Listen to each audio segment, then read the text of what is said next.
Hello à tous, aujourd'hui on va parler dans ce nouvel épisode de 6 pierres pour avoir un lieu de vie qui soit sain, qui soit harmonieux, qui enlève un petit peu tout ce qui est énergie négative et que ça harmonise les énergies de votre lieu d'habitation. Et si tu restes jusqu'au bout, je te donnerai peut-être une certaine pierre qui peut être pas mal, surtout si tu es insomniaque. Donc reste bien jusqu'au bout de la vidéo. Attends, déjà abonne-toi pour être sûr de ne louper aucune vidéo. Tu peux même appuyer sur la petite cloche pour être notifié dès que je sors une nouvelle vidéo. Alors, savoir que j'en fais une par semaine, le jeudi. Like, commente, partage à quelqu'un à qui ça pourrait être utile. Alors, on commence. La première pierre. Donc déjà, au niveau des pierres, là, on parle un peu lithothérapie. Je vous laisserai, je vais mettre au fur et à mesure du podcast les pierres dont je parle, je les mettrai en photo sur l'écran, comme ça vous donnera une idée de à quoi elles ressemblent. Donc la première que je vais vous conseiller, c'est l'obsidienne. L'obsidienne, donc c'est une pierre qui est noire, c'est une pierre de protection qui est très puissante, je dirais même peut-être la plus puissante au niveau des énergies négatives, elle absorbe tout. Que ce soit énergie négative physique, une personne qui a des énergies négatives, ça évitera qu'elle vous la transmette. Si c'est aussi énergie liée à tout ce qui est du monde subtil, tout ce qui est lourd, ça, en fait, ça nettoie. C'est c'est l'éponge magique de votre maison. Donc, elle protège voilà, de tout ce qui est ondes négatives. Elle retire aussi les pensées négatives, les tensions mentales que vous pouvez avoir. Donc, à ce moment-là, si vous avez tendance à broyer du noir, à ruminer, surtout le soir, quand vous allez vous coucher, mettez l'obsidienne quelque part vers votre lit. Comme ça, elle fera son nettoyage, son travail de nettoyage sur vous pendant que vous dormez. Ça va un peu calmer. L'avantage, c'est que tout ce qui est pensée en fait négative que vous allez avoir, le stress, l'anxiété, si vous êtes quelqu'un d'anxieux, pareil, elle est hyper précieuse comme pierre. Elle les absorbe, mais en fait, après, elle transmute tout ce qui est négatif en quelque chose de alors, positif, mais je dirais serein. En fait, elle apaise, elle calme. Elle calme tout ce qui est angoisse, ça va de toute façon se calmer au contact de, la, de cette pierre. En plus, elle a une propriété qui est un peu. C'est une pierre qui est chauffante, donc si vous êtes frileux, c'est pratique, vous la prenez. Vous allez voir au niveau de l'énergie qui est chaleureuse, ça va vous apporter du réconfort. Donc pareil, si vous êtes un peu déprimé, c'est une pierre qui réconforte.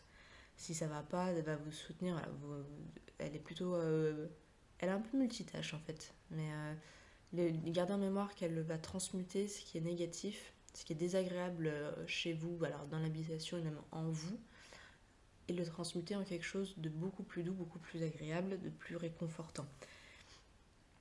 Là, ça ne concerne pas vraiment le lieu de vie, mais pour information, quand même, ça peut vous intéresser. Au niveau douleur physique, l'obsidienne, ça peut vous aider si vous avez des douleurs articulaires, des problèmes cardiaques, de sang. Alors ça va pas vous guérir à proprement parler, hein, on est d'accord, mais ça peut en tout cas vous donner un petit coup de main pour calmer les douleurs. Pareil, si vous êtes une femme que vous avez un cycle prémenstruel qui est assez douloureux, vous prenez la pierre dans vos mains, vous la posez sur le bas-ventre et ça va atténuer les douleurs. Donc voilà pour l'obsidienne. La deuxième pierre, on va parler de la tourmaline. Donc la tourmaline est aussi une pierre noire qui ressemble à l'obsidienne mais qui a plusieurs couleurs. Elle peut être bleue, elle peut être rose, mais là je vais parler de la tourmaline classique, la noire. Elle est intéressante à avoir chez soi parce qu'elle absorbe les ondes électromagnétiques. Donc vous la posez dans la pièce à côté par exemple de votre borne Wi-Fi, à côté de votre téléphone, à côté d'un écran, que ce soit un ordinateur, tablette, que sais-je, télé. Et elle absorbe les ondes électromagnétiques. Donc c'est plutôt pratique pour éviter, parce que vous savez qu'il y a quand même plein de débats autour de toutes les ondes qu'on reçoit, parce que ça interfère avec nos cellules cérébrales aussi. Donc voilà, intéressant d'en avoir. Vous pouvez aussi la porter sur vous. C'est une pierre un peu... Après, pour le reste, elle est un peu comme l'obsidienne, elle absorbe les énergies négatives. Bon, la différence, c'est qu'elle ne transmute pas. Euh, mais en tout cas, elle a cette propriété d'absorber aussi les ondes négatives et de calmer les états de stress, les émotions qui sont trop intenses, et également d'éloigner la tristesse. Si vous avez des capacités, on va dire, enfin, paranormales, vous avez des facilités à vous connecter avec le subtil, des dons un peu extra-lucides, que vous les avez développés, je vous invite à porter un bracelet de tourmaline sur vous parce que des fois c'est pas évident. On voit des choses qui sont assez compliquées, on a du mal à prendre du recul, à ne pas s'identifier. On vit ce que les entités peuvent nous faire voir ou ressentir. Donc là, justement, la tourmaline, elle va vous déjà protéger et permettre de prendre du recul par rapport aux entités qui sont très lourdes. Et elle va vous permettre de vous calmer au niveau émotionnel parce que ça peut être très intense pour vous à l'intérieur, ça vous ne savez pas gérer parce que vous êtes, ça vient de commencer pour vous, c'est tout nouveau et que vous êtes dans une passe où vous êtes un peu plus fatigué que d'habitude et vous avez du mal à prendre du recul. Porter de la tourmaline, ça va justement vous permettre de faire bouclier par rapport à ces entités qui peuvent des fois un peu bouffer vos énergies. Et dernier point sur la tourmaline, elle aide à s'ancrer. Donc toutes les personnes qui ont des problèmes d'ancrage, et ça revient aussi avec ce que je vous disais par rapport aux entités avant, parce que bon, quand on voit des entités, on a souvent des problèmes d'ancrage, on a souvent tendance à partir très loin, plutôt dans les hautes sphères, et à pas s'ancrer sur Terre. Donc là, si vous avez besoin de stabilité, et même si vous n'avez pas de capacité extra-lucide, vous pouvez, vous portez une pierre de tourmaline, ça vous permet de vous ancrer, et de vous ressentir beaucoup plus stable dans votre vie. Donc soit vous la portez sur vous, soit vous mettez une grosse pierre de tourmaline, et vous verrez. Si jamais vous voulez un peu plus d'informations sur les pierres, parce que là je vous fais un petit résumé quand même, parce que sinon on va y passer des heures. Ce que je vous propose, c'est d'aller, moi je tiens mes sources, je vais souvent sur le site France Minéraux quand je connais pas tout sur les pierres parce que c'est pas mon métier et que j'ai envie, parce que par exemple je suis attirée par une pierre en particulier. Je vais sur le site France Minéraux, donc c'est franceminéraux.com je crois. Donc ils vendent des pierres, mais j'aime bien, ils expliquent tout au niveau géologique, les strates, tout ça, de quoi c'est composé, de quoi composer la pierre, les effets sur les plans physiologiques, physiques, psychiques, émotionnels, et ça vous permet de voir un peu les propriétés des pierres de manière assez détaillée. Et sur certaines pierres, ils vous disent avec quelle autre pierre vous pouvez les associer, donc je trouve que c'est pas mal. Voilà, on ferme la parenthèse. On va passer à la troisième pierre. Donc là, on finit les pierres noires, on passe à l'œil de tigre. L'œil de tigre, vous en avez peut-être déjà entendu parler. C'est une pierre qui est marron, qui fait office de bouclier. D'ailleurs, vous pouvez associer avec la tourmaline, elles sont complémentaires. Si vous mettez une pierre d'œil de tigre dans votre pièce, chez vous, la négativité en fait ne pourra pas rentrer dans cette pièce. C'est un bouclier qui est très très puissant. Elle a un effet boomerang, c'est-à-dire que tout ce qui est négatif qui vous est envoyé vers vous repart à l'expéditeur. Ça marche pour tout. Ça marche pour quelqu'un qui a des émotions négatives.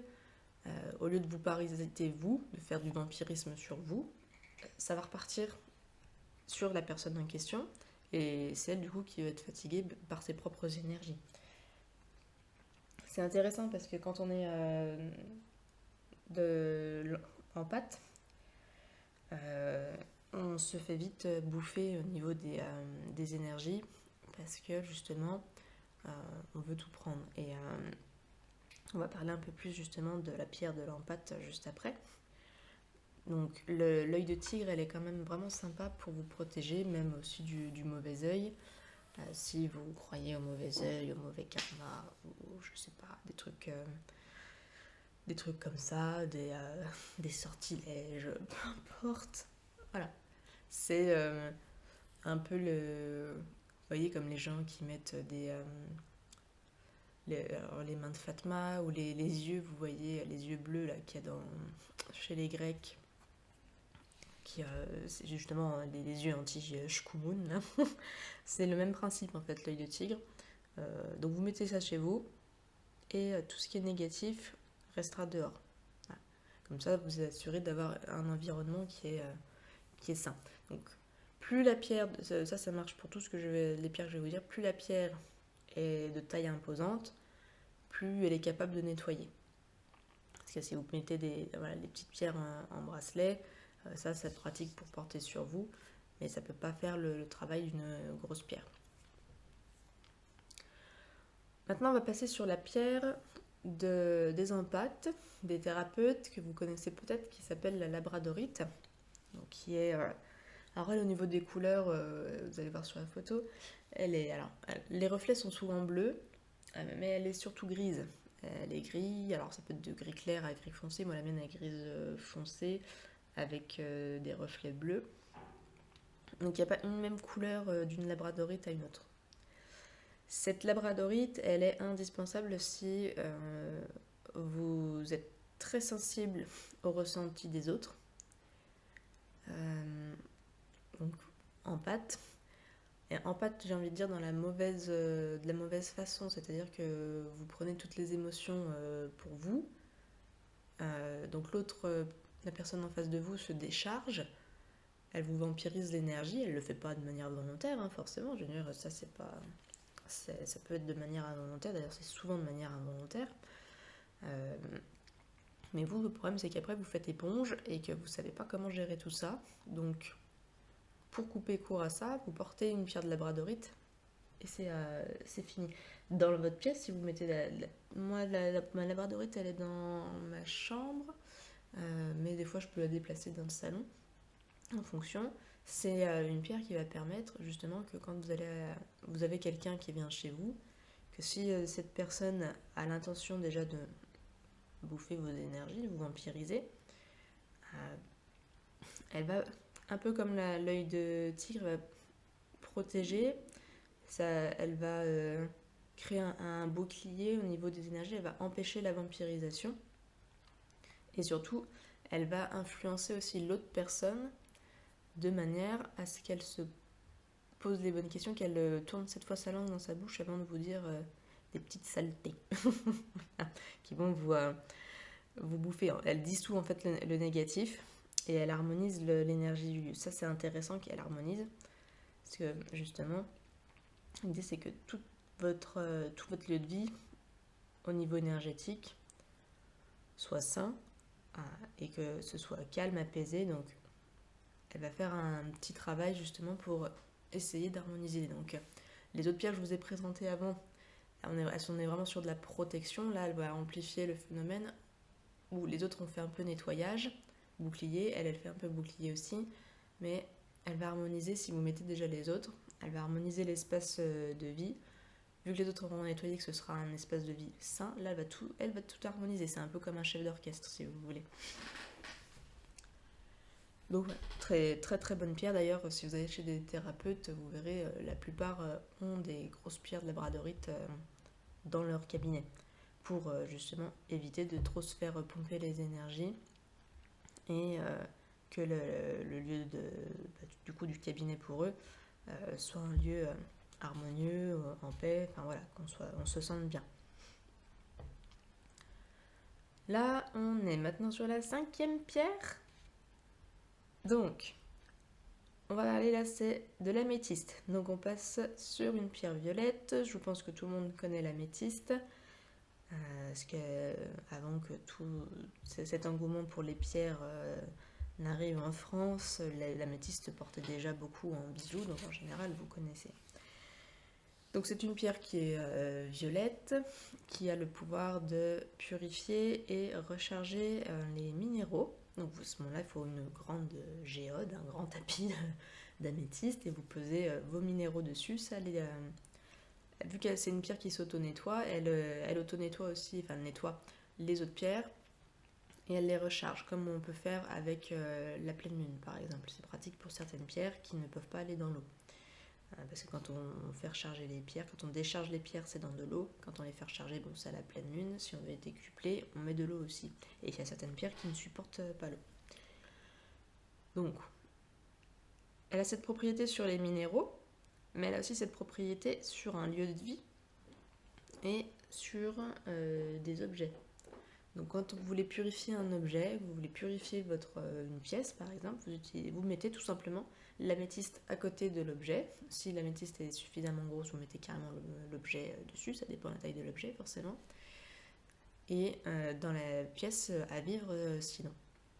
Si vous voulez purifier votre pièce, et vous pouvez la bouger un petit peu de temps en temps.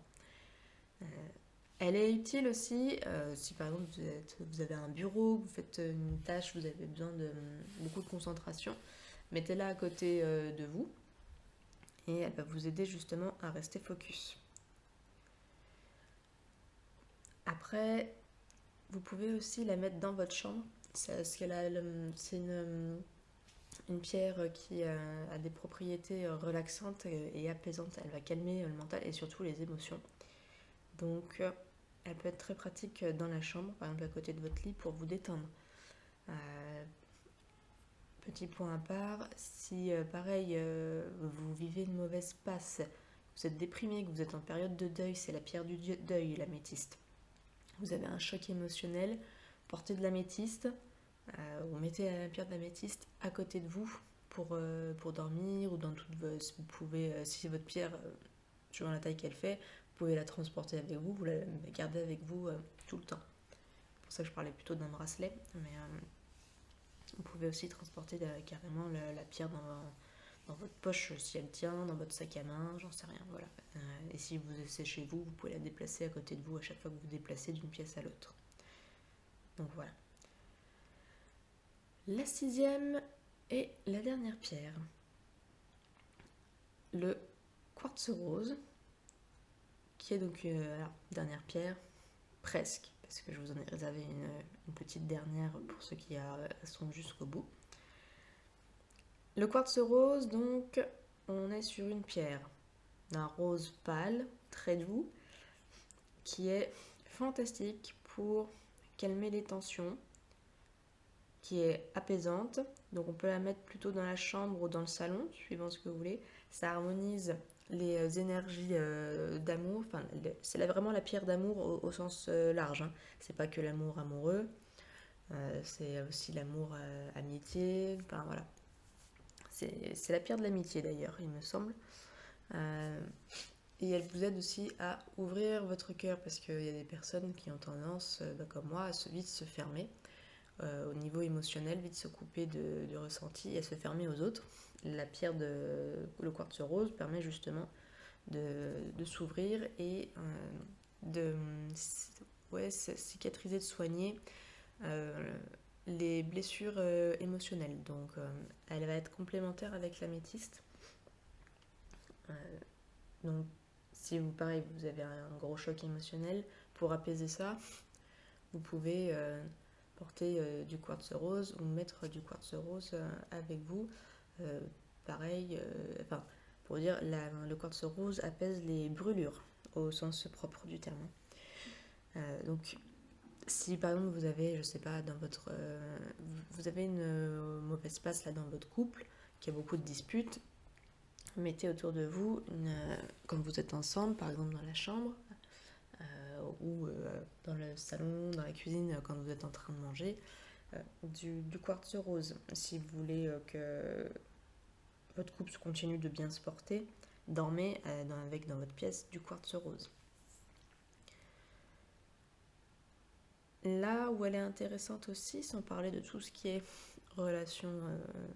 maintien des relations harmonieuses et dans l'amour, si vous la mettez dans votre chambre, elle est utile pour le sommeil. Vu qu'elle détend, qu'elle calme, elle va vous faire...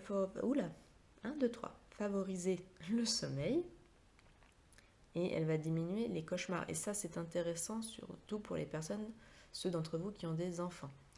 Parce qu'il y a des périodes, moi je n'ai pas d'enfants, mais je viens d'une famille nombreuse, donc je connais. Surtout que j'étais la première, que j'ai un écart d'âge important avec un de mes frères. Donc, comme vous avez des enfants qui font beaucoup de cauchemars, qui sont très très agités,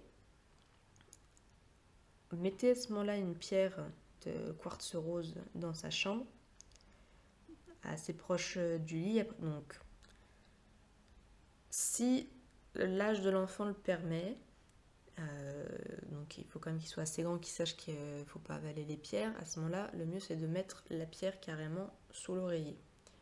S'il est trop petit pour comprendre, que vous avez peur tout simplement qu'il avale la pierre, vous pouvez la mettre en hauteur évidemment. Le mieux à ce moment-là, ce sera de prendre une très grosse pierre, comme ça au moins vous êtes sûr. Sinon, vous la mettez sous la table de chevet. Voilà. Donc je donne plusieurs options. Si vous prenez une grosse pierre, il n'y a pas de problème normalement. Je ne vois pas comment il va la mettre dans la bouche si vous avez peur de ça. Voilà. En tout cas, je vous donne l'info. Maintenant, vous adaptez à votre situation. Donc, avant de passer à la 7e et dernière pierre, je vais vous expliquer aussi comment on recharge les pierres. Elles en ont besoin assez régulièrement, donc, parce qu'elles emmagasinent de l'énergie, donc il faut les nettoyer. Donc pour les nettoyer, les purifier, soit vous passez de l'encens, tout simplement, autour de votre pierre, ce qui est une façon de procéder qui est pas mal. Ça évite des déconvenues. Certaines pierres supportent l'eau, donc on peut les faire tremper toute la nuit dans de l'eau. Par contre, assurez-vous qu'elles supportent l'eau. Donc ça, vous regardez sur internet, vous regardez sur France Minéraux comment recharger et purifier les pierres. Vous aurez plein d'informations dessus. Après, vous avez des pierres voilà, toutes les pierres vous pouvez aussi, si vous avez un bol tibétain, vous mettez les pierres dans le bol tibétain, vous jouez du bol, ça va nettoyer également. Sinon, moi ce que je fais bien, c'est, j'ai pas une améthyste assez grosse pour nettoyer, mais j'utilise tout simplement du sel, du gros sel. Vous mettez vos pierres dedans et le sel va absorber toutes les énergies négatives qu'elles ont absorbées. Donc je les mets toutes ensemble, comme ça je les laisse toute la nuit et je sais qu'elles sont purifiées. Et au moins il n'y a pas de risque avec l'eau, donc parce que des fois on peut avoir des surprises. Parce que donc la pierre dont je voulais vous parler après, elle ne supporte pas l'eau.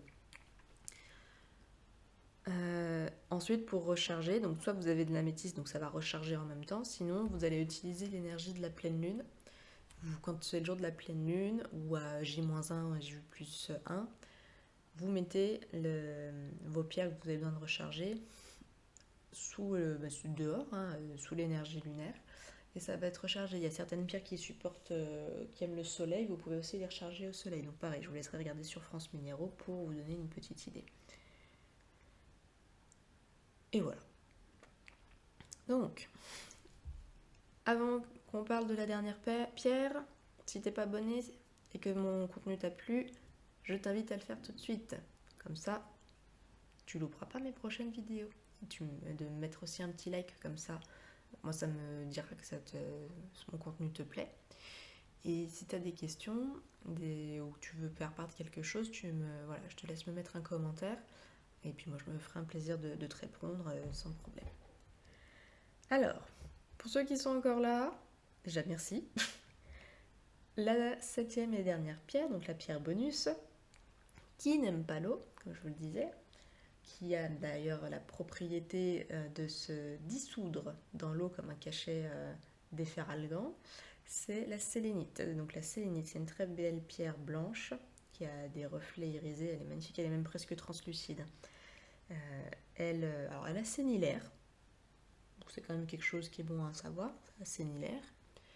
Et surtout, elle apaise l'environnement de votre lieu d'habitation. Tout ce qui est autour de vous, quand vous mettez une sélénite, elle l'apaise, elle va calmer les tensions. Elle est très utile, donc comme je disais au tout début, pour les insomniaques, parce qu'elle va augmenter la qualité du sommeil et elle diminue le temps d'endormissement. Moi, je sais que voilà, j'ai toujours des problèmes pour m'endormir.